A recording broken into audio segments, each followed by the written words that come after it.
what do you expect out of Fox News Network? We report, we decide.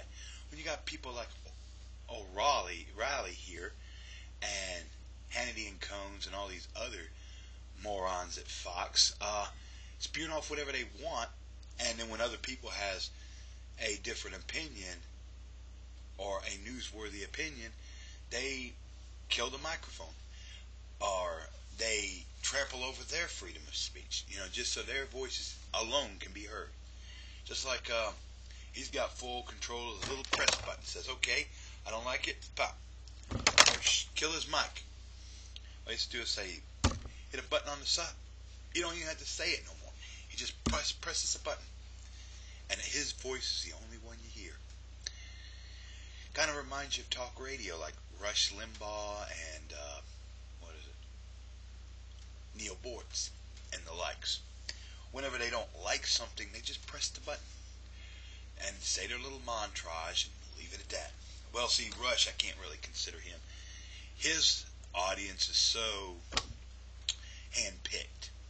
He gets people just about from the script, because you think a deaf person can pick up on sound like that, even with a big old stereo headset in his ear, can pick up on sounds like that? No. Journalism, there is no journalism today, except one outlet left, right here, the internet, where people like me and others can spout off whatever we want, comment any way we like. We don't have to have a Bill O'Reilly or a Rush Limbaugh or a Hannity and Combs or any of those media whores click the button and silence our voice, while they can go on for hours and hours and hours saying whatever they like.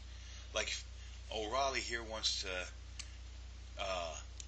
throw on the radio of his Catholicism, he can do that because he's got the button. He has to deal with an atheist, no problem. Click, you're off the air. Click, you can go up there arguing. Blip, oh, we had to go to commercial. Or blip, this is what I'm putting on the air for you. What I report, I decide.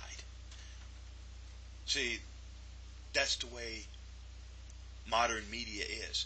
If they like Obama or they like McCain, yeah, it was great. But now given a third-party voice, maybe a couple of your smaller might actually take the time to listen. But more likely it's this way. This is what usually happens in the world of media, where people like this clown can actually say his montage, get a couple of responsive letters, and just basically rip them. I never did like him, only because he's such a smart ass. He comes off because, yeah, Fox pays him millions for absolutely nothing.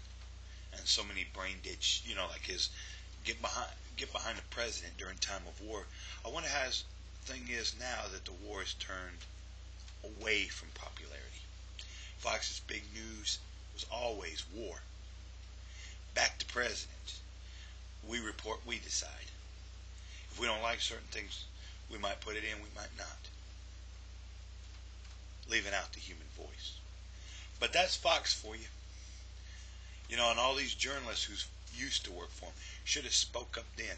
But I guess the fear of losing a paycheck was far greater than their so-called journalistic objections. That's why the future news of America is going to be right here on the internet. Blogs, video blogs, even stuff like YouTube here, where people can actually say it, up until YouTube even decides to censor you. The only free media is video blogging, where you can be your own director, your own newscaster, your own, put what you believe out there,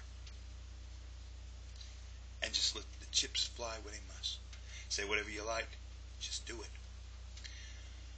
Too bad the big three forgot. Television, radio, and newspaper forgot that.